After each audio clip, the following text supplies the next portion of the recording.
my name is Chef Amari. I'm the chef at the Ronald McDonald House Charities, Chicagoland in Northwest Indiana. Thank you guys so much for supporting us and being a part of our Un-Gala, where you are supporting the families of hospitalized children. You can help us meet our $1 million goal by going to ronaldhousechicago.org/gala and helping support families of sick children during their critical times. Alrighty, so today I am going to be showing you guys how to make some baked macaroni and cheese. The method I'm showing you today is going to require you to make a very simple sauce, very few ingredients, something you can make at home with the kids, very simple, straightforward, to the point. So let's get started. First thing we want to do is we want to start by preheating our oven to 400 degrees Fahrenheit, and then we're also going to set up a pot of boiling water. You're going to be using about 4 to 6 cups of water. You just want to make sure all of your pasta is completely submerged within the water. Once you have that going, we are going to start by making our sauce. So you're going to need a separate pot. We're going to get that pot a little bit warm. What? Alrighty, once you have your pan nice and hot, we're just going to be adding a very tiny bit of oil, about a teaspoon of oil. And then I'm going to be taking a yellow or Spanish onion, nicely diced, very small dice, and then I'm just going to be dropping it into my pan. And we're just going to give that a little bit of a sweat. If it sizzles, that means the pan is hot enough. If it does not sizzle, that means your pan was a little bit too cold. And we're just going to continue to saute that until the onions begin to become translucent. You always want to season during every step, so the beginning, the middle, and the end. So I'm taking a little bit of kosher salt and black pepper, and I'm just seasoning my onions. Cooking. We are going to be making what's called a bechamel sauce. So a bechamel sauce is one of the mother sauces of French cuisine. It is made with a white roux and some form of milk, or you can also add a little bit of stock to it. So I'm taking about 2.5 cups of half and half, and then 1.5 cups of milk, and I'm just going to start to get that warm. When you're making your bechamel sauce, you want to make sure that you're not adding cold milk or cold cream into your sauce. Once you have your onions translucent, we're going to go ahead and add 4 ounces of butter. That's also equivalent to 1 stick of butter, or a half a cup. And we're just going to let that get nicely melted down. You want to make sure your butter does not brown. Now, we are going to be adding a half a cup of flour. So when you're making a roux, you always want to have equal parts fat and equal parts flour. So we did a half a cup of butter. We're going to do a half a cup of flour. And you want to slowly add that in, because the most important thing here is that you want to have a nice smooth sauce. So if you've ever had any type of cheese sauce, it would not be a ton of fun to have that cheese sauce clumpy. So I'm slowly incorporating my flour in. Once you have your flour and your butter nicely combined, it should look something like this, or a little bit clumpier. We are going to slowly add in our milk. You want to make sure that milk was warm before you begin, because if you add cold milk into your roux, it's going to shock that roux, and then you will get large clumps, within your sauce. The most important thing you want to remember once you are combining your milk is that you cannot stop stirring this under any circumstances. If you stop stirring this, you will begin to get large lumps within your sauce. For you to know that it's done is for you to taste it. If it still tastes like flour, it needs to cook longer. Every recipe is different, every person is different, so always taste and adjust your recipes as needed. I just added a little bit of salt and pepper in here.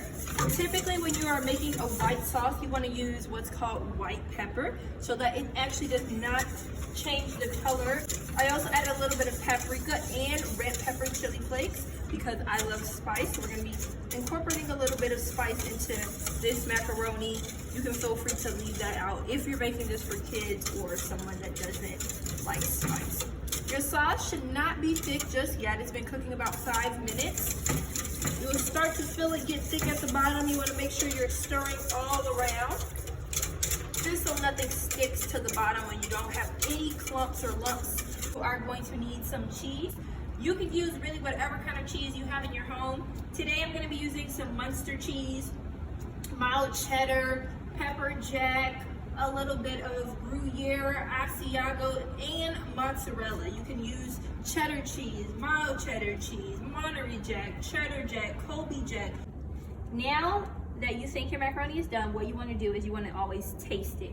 You cannot tell if your pasta is done by throwing it against the wall, any of those theories. Always want to taste your food. Is it done? Does it still have a little bit of bite? We don't want it to be too soft, as we are going to incorporate an entire sauce. We're still going to bake this, but we do want it to have a little bit of a bite because it is going to continue to cook. I'm taking my macaroni out of my colander that I just drained, and then I'm just going to give it a mix around again, just to make sure there are no pieces stuck together. And then I'll go ahead and season that again with the same seasonings I used before, a little bit of salt and pepper, a little bit of red pepper flakes,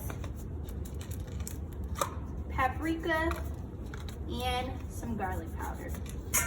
You want to try to make your macaroni as close to the time of you being finished as possible, so you don't have to add any extra oils, butters, or anything that will prevent your sauce from adhering to your macaroni. Now my sauce is nice and ready to go. You can see the consistency here.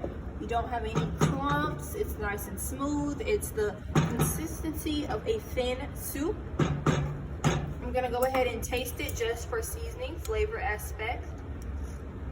And it just needs a little bit more salt and pepper. But you wanna make sure you're not over salting or even salting to the point where you can taste it, because we are still going to add cheese. And the cheese is going to bring out more salt, as it already has salt in it. Okay?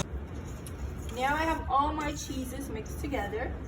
I'm just going to be adding in about 3 cups total, or about half of the amount of cheese that you're going to be using. If you have extra sauce, you may double the sauce. You can use this for other things. You can use it for nachos. You can put it over any type of pasta. You can do it with potatoes. I love to make double the amount and then have nachos the next day, or a loaded baked potato. This sauce is amazing. I'm gonna be adding about 1 more cup. Each one of my handfuls is about a cup. You can feel free to measure. I'm just slowly incorporating, and once I have my last cup in, I'm gonna turn off the stove because I don't want my cheese sauce to actually burn. You can see, look at that. Ooh, yes. All right, so my macaroni's set for about 5 minutes, so it's starting to kind of clump together. No need to add any oil. I'm just gonna separate it a little bit with my fingers. Then I'm gonna be adding my sauce in. Once you have it all mixed together, you again wanna taste it, season it, make sure it has enough flavor, it has the correct amount of spice that you would like. See if it needs any more salt. And you should have a little bit of extra liquid around the macaroni. If you like your macaroni creamier, you can feel free to use more sauce. If you like it a little bit more solid, you can use less sauce. Oh my goodness. And it tastes so good. Add a little bit more salt and pepper. I need a little bit more flavor again. This is why it's important for us to season, and just a little bit more red pepper flakes for flavor. It's important to season before, during, and afterwards.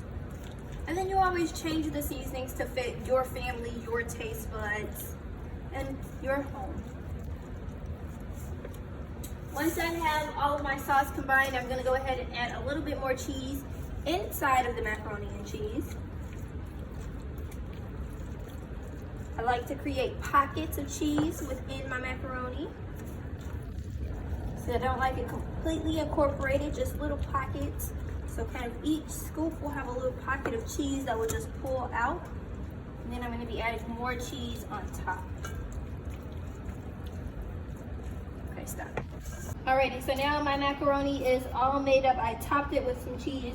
I'm gonna go ahead and put it into my oven uncovered for about 15 minutes just to get all of those cheeses well incorporated nice and high, and then get some brownie. Alrighty, so our macaroni is all done. I like when the edges and the top gets a little bit crispy. You can put Ritz crackers, breadcrumbs on there before or after. It's up to you. You can cook it a little less time, a little more time, whatever you desire. So now we're gonna go ahead and get a nice scoop of this.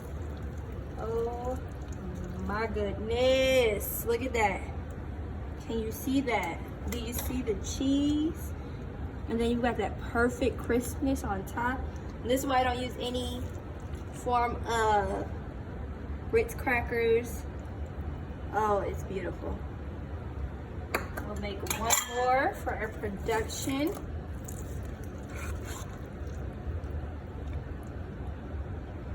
Here we have it. Thank you. Alrighty, and now we're gonna give it a nice taste. The best part of it all.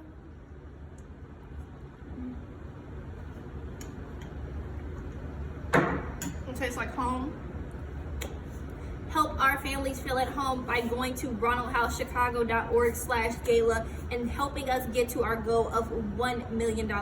Thank you guys so much for supporting. Again, my name is Chef Amari. Have a nice day.